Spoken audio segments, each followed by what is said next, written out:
Let's talk about goal setting and, in particular, how to do it properly, how to do it effectively. There was a time when I was quite skeptical about goal setting. It felt yucky, it felt forced, it was all inside my head, that there was nothing meaningful in it at all. I was just after stuff. And on reflection, I was right. That's how it was for me.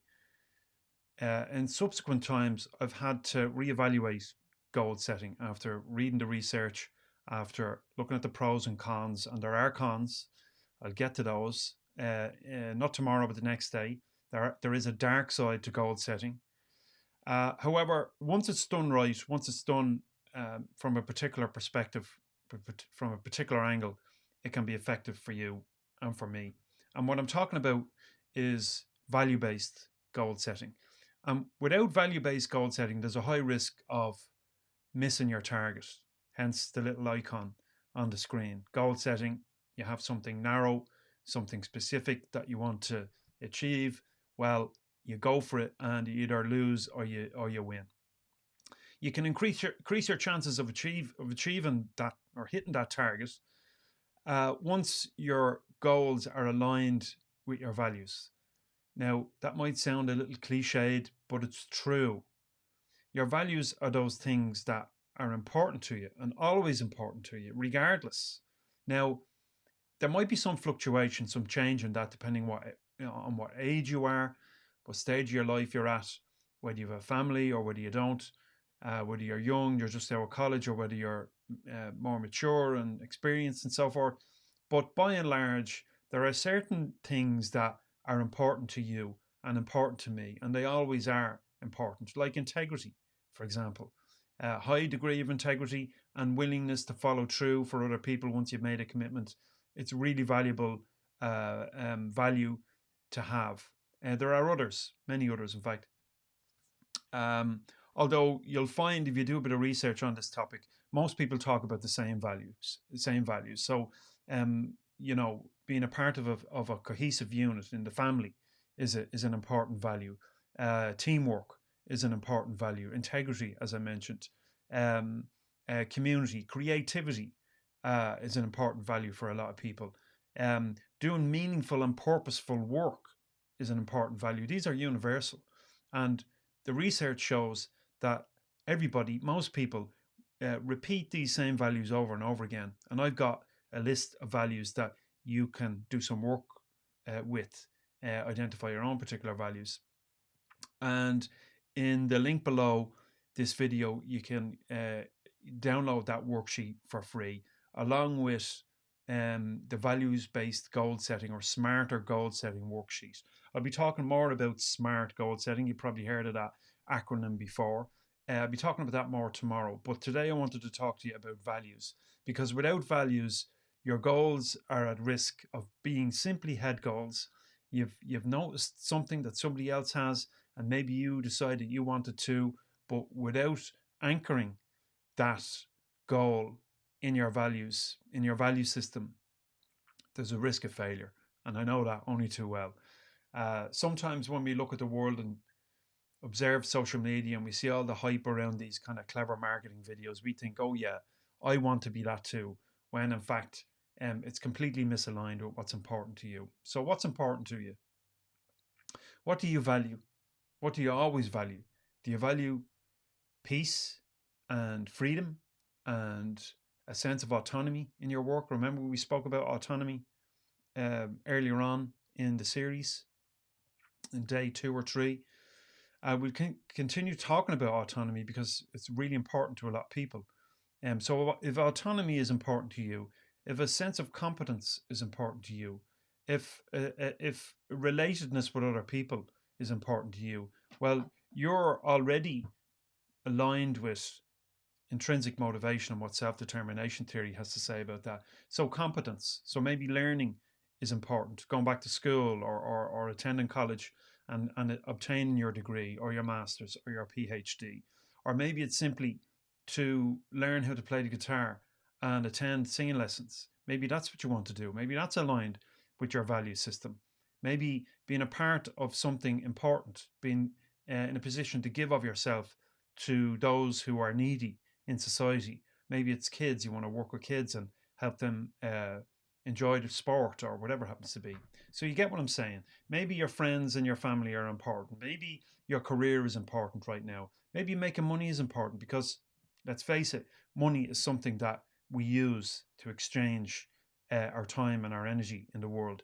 And if you don't have money, you're kind of a little bit screwed. So, but I would warn against or caution against putting money first because I believe, although I don't use that term lightly, believe or belief, right? Because it's a dangerous word. But I would be inclined to suggest, how about that? That money will come if you're pursuing goals that are aligned with your values. All right. So I wanted to share a document with you to kind of outline this a little bit. So this is a personal values worksheet that I have for you. There's a link below where you can get it free. And it's a 10-pager, and in it you'll find out some information about me and the work that I do. But more importantly, you'll get some information about why establishing values are important. It helps you with clarifying your direction in life and your career and your work. Helps develop an awareness of self when you reflect on what's important to you, rather than just going, blinkers on, attracted to all things bright and shiny. It helps with motivation, that, like I mentioned, when you're pursuing goals that are aligned with your values, you're more motivated. Decision making, as I mentioned, you're more inclined to act ethically in your work, although the workplace and the work environment can influence that quite a bit. When you know what your values are, you can make important decisions when you find yourself in a workplace that doesn't align with your particular values, right? So when you're working for a tech company and they're selling their services to the military and you're not inclined to contribute towards the war effort, right? Or warmongering, to be more precise. Well, maybe you don't want to be a part of that company, as an example. Establishing your values and knowing what you value and knowing what's important to you helps relieve stress when you're in those situations, because you're not pulled asunder by having to make this decision: do I stay or do I go? This isn't right, says you. I'm out. And that's an important practice to engage in. It helps build self-esteem. You know where you are. You're anchored in the world. That's a really important idea to keep in mind, that establishing values helps you form a foundation in your life, in your decisions, right? Building relationships are easier when you know what you stand for, because you will automatically be aligned with others who feel the same way. So in this document, I have a little process that you can follow. In here, there are a number of values listed in the left-hand column, as you can see here. And the top row allows you to identify whether these values, let's just open this up a little bit more so you can see it.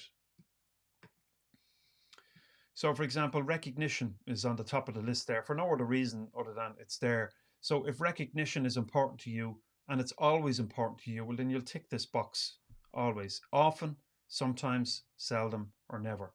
And so you'll go down through this list and you'll identify whether these values are, or to what degree these values are important to you. So you've got stuff like spirituality, you got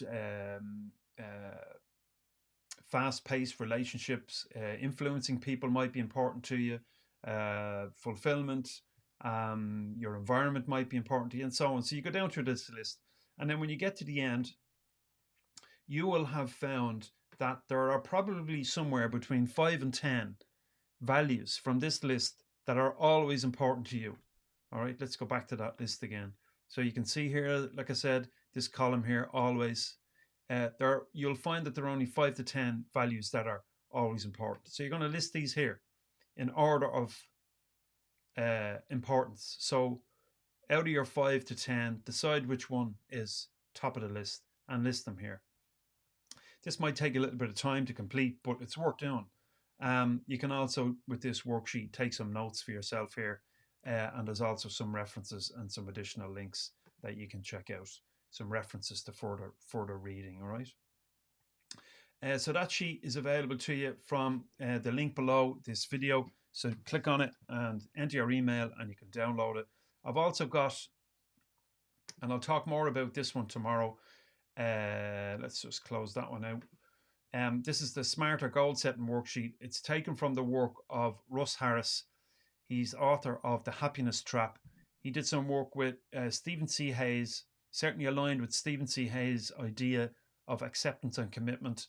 And I'll talk more about that at a later time, maybe tomorrow. But it essentially means that you are accepting, when you set your values, when you establish your values, you are more accepting of conditions, or that's the tendency at least. You may be more accepting of conditions as they are and be better equipped to make decisions to leave, to go, to stay, or whatever you want to do yourself. Do read that worksheet as well. You can download that free too, and it'll give you more information. I'll be talking about smart goal setting a little bit more tomorrow. Now, I should also mention that, and I mentioned at the top, but I'll add to it. There is a dark side to goal setting. Sometimes we can become too blinkered in our approach. Sometimes we can become too focused to the detriment of other important things. So when you set your values, when you establish your values, you don't decide what these are, by the way. You recognize them because they already exist, even if you've not done so before. So they are important to you. They're a product of your social environment, your upbringing, and so forth. And so when you set your values, you're less inclined to be pulled off course and be too narrowly focused, because sometimes setting goals and setting too narrow goal can create a hyper competitive environment, let's say in the workplace, where people are in competition with one another and there is little or no collaboration. I'll talk more about this maybe tomorrow or the next day. If you want to find out, make sure you stay tuned. Like I said, links below this video to get those worksheets. Establish your values, know what they are, establish them, keep them front and center. They help you make decisions, those important decisions in stressful situations and so forth. This has been day 8 of 30 days of mental skills. I'm talking about the 9 mental skills of peak performance, the 9 psychological skills of peak performance. And I'm in the process of building a course on this topic. It takes from content from the undergraduate program, which I taught on performance psychology. It also brings in positive psychology content that I've previously taught, and aspects of work psychology that I currently teach on a master's program, on undergraduate program in work and organizational psychology. So if you want to get this material, it is born from research and practice, my own particular life experience and my experience of working with people and teaching and so forth and research in psychology. So Essential Mental Skills is the name of the course. There's a link below. Click on it, register, and I'll let you know whenever we launch. Tomorrow, day 9, going to talk a little bit more about smart goal setting, or smarter goal setting, value-based goal setting, right? So hope you'll tune into that. All of these videos are available at the link below or on this playlist. So check them out at any time. They'll be here for you to do so. All right, that's all I've got for today. See you tomorrow. All the best for now.